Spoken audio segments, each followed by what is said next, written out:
Alright, before we get into this Modern Warfare 2 campaign review, there's something that you should be aware about how I generally approach and treat Call of Duty as a franchise. You don't need me to tell you, but gaming has gone mainstream. These uber huge franchises aren't what they used to be, and the expectations for them can't be the same as they were 10, 15 years ago. What I mean by that is Call of Duty as a franchise, just like FIFA, just like NBA 2K, just like Madden, are effectively now the fast food of gaming. It is mainstream, it is casual, and it should be casual because appealing to casuals is the largest market share in gaming. I liken this to a McDonald's. McDonald's sells the most hamburgers in the world. Would you say that McDonald's has the best burger in the world? I wouldn't say they do, but they're cheap, accessible, everywhere, and you know exactly what you're going to get almost every single time. And every so often when you're craving that Big Mac, even though you know that it's not the best burger in the world, it still hits. I'm not even saying that as like a knock to these franchises. They've become super successful for a reason. And that also isn't to say that you can't be competitive in these games, but just keep that in mind that these are games built for a casual gamer. So if you're mostly like a Call of Duty, Madden, like the big franchise player, maybe you throw in like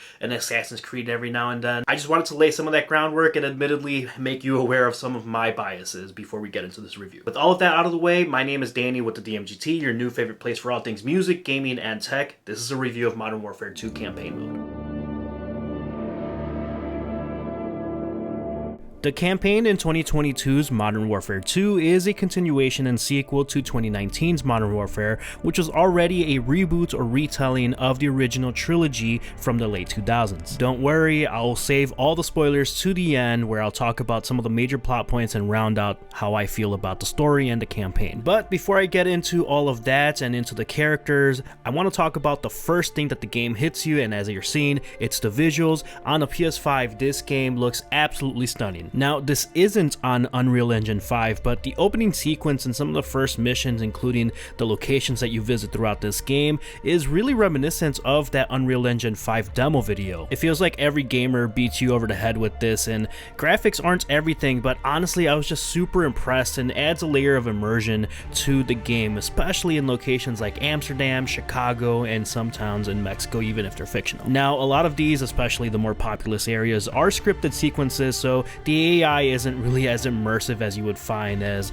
a Grand Theft Auto 5 or a Red Dead Redemption or any game like that, but the few NPCs that you do encounter work well enough to give you a real immersive experience in the sections and the context of what you're playing. It's just a reminder that when the suits are allowing the development team of any game studio to really try and go for it and deliver a high quality game, they can execute on that vision and deliver something that is a little more immersive than you typically expect in a Call of Duty. That said, even on a PS5, there are sections in this game where pop-in is pretty noticeable, especially when you're zooming in and out of cameras over large areas of the map. This really is only an issue in one specific mission of the game where you're in a helicopter, but otherwise there's so much action and gameplay to be focusing on that I didn't really notice any significant pop-in in other sections of the game. All in all, the visuals in Modern Warfare 2's campaign is and feels like a next-gen game. There was obvious attention to detail in the locations like Chicago and Amsterdam, like I mentioned earlier, and for the first time I think it struck a good balance of the tones and colors. The world was colorful, but it didn't get overly saturated,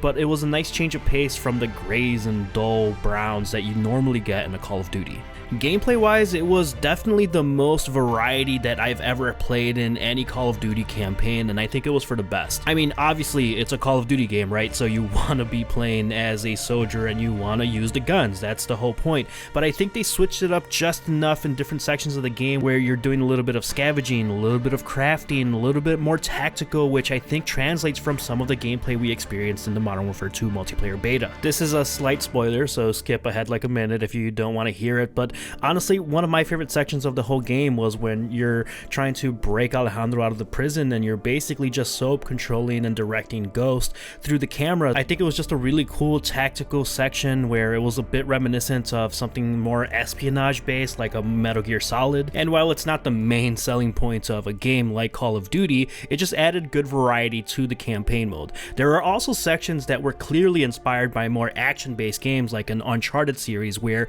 you have a chase sequence sequence and there's action going on, so all of those different sections really help balance out the game, and I thought it worked really well. Generally, I was pretty happy with the gunplay. It was just satisfying and fun to play. The guns that you had at your disposal made sense to the mission that you were playing. Some were a little more close quarters, so you had SMGs and smaller rifles that you can really use to run around, and in other sections like the one that I'm showing right now, it took that as an advantage to use more higher caliber and powerful destructive weapons. If I had one complaint about the gameplay, is that they reused a crafting and scavenging section right at the end of the game, which I'm sorry, that's a little bit of a spoiler as well, and I was just ready for, you know, the big action sequence and the ending where it was more focused on the gunplay itself rather than just kind of trying to sneak around. So that was the only piece, but overall I was still pretty happy with it. As far as performance and bugs go, I thought it worked pretty well. I didn't really encounter many bugs. There was one crash bug at the very beginning of the game that then got patched out the next day, so that one really wasn't a major issue. And while I did play mostly in Hardened and then now Realism a second time, the gameplay and AI just seemed to work well together. However, when you do go into the lower difficulty settings like Recruit, and I know the big one that everyone's looking at is the Video Game Donkey video where it looks super buggy, like that's what you encounter when you're on the lower difficulty. Enemies aren't really shooting at you and you can kind of walk around and walk right up to people, but it makes sense if they're appeasing the game mode specifically to new gamers. Now, I'm not saying that this game is a technical perfection masterpiece with no bugs and you can't critique it. Like, there are some bugs, you're gonna run into some things here and there, but generally I found it to be very consistent and one of the better performing Call of Duty games at launch in recent memory. Gameplay wise and performance wise, really the biggest issue, again this is on a PS5, is that your AI companions just get really dumb in the higher difficulties. It just doesn't make that much sense, particularly when you're Soap and Ghost is your partner. It's like, it would just make more sense if your AI companion would help you out, but that's usually the case in any game. The higher difficulty, your AI companions get a little less intelligent, so I just wish that that was a gameplay trope that would just be left behind and we could move past that. Just design the levels a little bit differently and place the enemies a little bit differently if you don't want your AI companion to basically play the game for you. Lastly, the characters and voice acting before we get into some of the spoilers in the story. If you don't follow the DMGT over on TikTok, which if you don't, you should,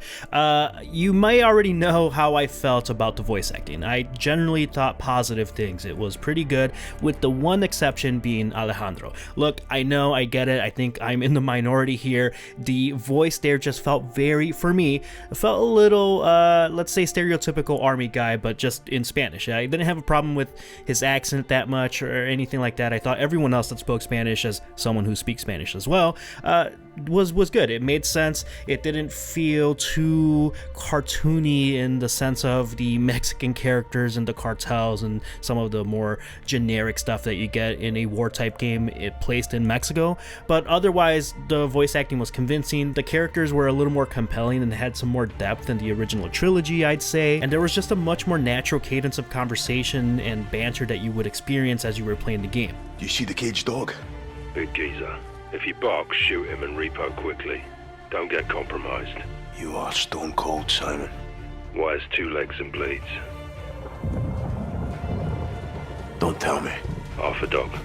I asked you not to tell me. Alright, story time, spoiler warning, skip to the end and to my final rating if that's what you're looking for, but just be warned. Alright, I'm not going to beat around the bush here. This story isn't anything phenomenal or amazing. This isn't going to win any Game of the Year awards. If you've ever played a Call of Duty or any military-based game, you pretty much know exactly what's going on here. You have to go find a bad guy and there's some light corruption in different countries involved. And it's usually always Russia, it's usually always somewhere in the Middle East, and as per usual, if you're going to Latin America, in this case Mexico, you're dealing with a cartel. Yeah, I know, there's an Amsterdam section in this game, and there's a Spain section in this game, but those are individual missions, whereas half of the game takes place in Mexico, and the rest of it that isn't those 2 places I just mentioned is in the Middle East. They switch it up right at the end and bring you stateside for the final mission in Chicago, but the point still stands, most of the game takes place elsewhere. All of that being said, this is a different timeline from the original Modern Warfare, and I think all of the changes are for the better. You have new characters in Rudy and Alejandro,